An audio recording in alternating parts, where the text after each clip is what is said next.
ঢাকার ধামরাই উপজেলা বালিয়া ইউনিয়ন কৃষক দলের উদ্যোগে বাংলাদেশে সংখ্যাগরিষ্ঠ কৃষক জনগণের সংগঠন প্রতিষ্ঠার লক্ষ্যে একটি বিশেষ কৃষক সমাবেশ অনুষ্ঠিত হয়েছে। দেশব্যাপী ৩ মাসব্যাপী ইউনিয়ন পর্যায়ে কৃষক সমাবেশে অংশ হিসেবে ৫ই ফেব্রুয়ারি বুধবার বিকেলে ধামরাই উপজেলার দুনিগ্রাম এলাকায় এই সমাবেশটি অনুষ্ঠিত হয়।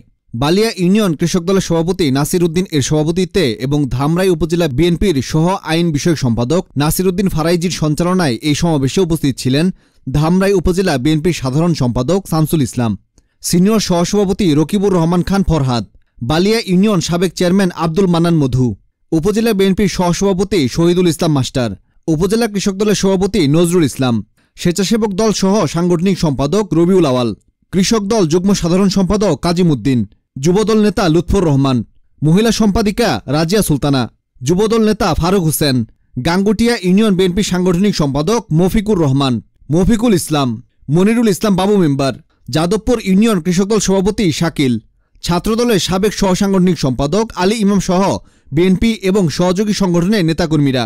এই সমাবেশে কৃষকদের সংগঠিত করে তাদের অধিকার আদায়ের জন্য বিভিন্ন কর্মসূচি গ্রহণের উপর গুরুত্ব আরোপ করা হয়। জনাব তারেক রহমান সারা বাংলাদেশের কৃষকের উন্নয়নের জন্য চিন্তা করেছেন যে গ্রাম উন্নয়ন, আর গ্রাম উন্নয়ন করলে কৃষি উন্নয়ন।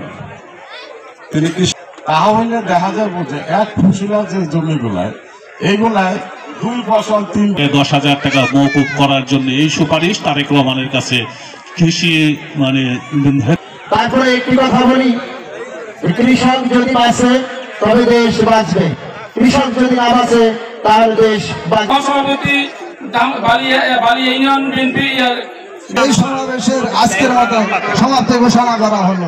আল্লাহ হাফেজ।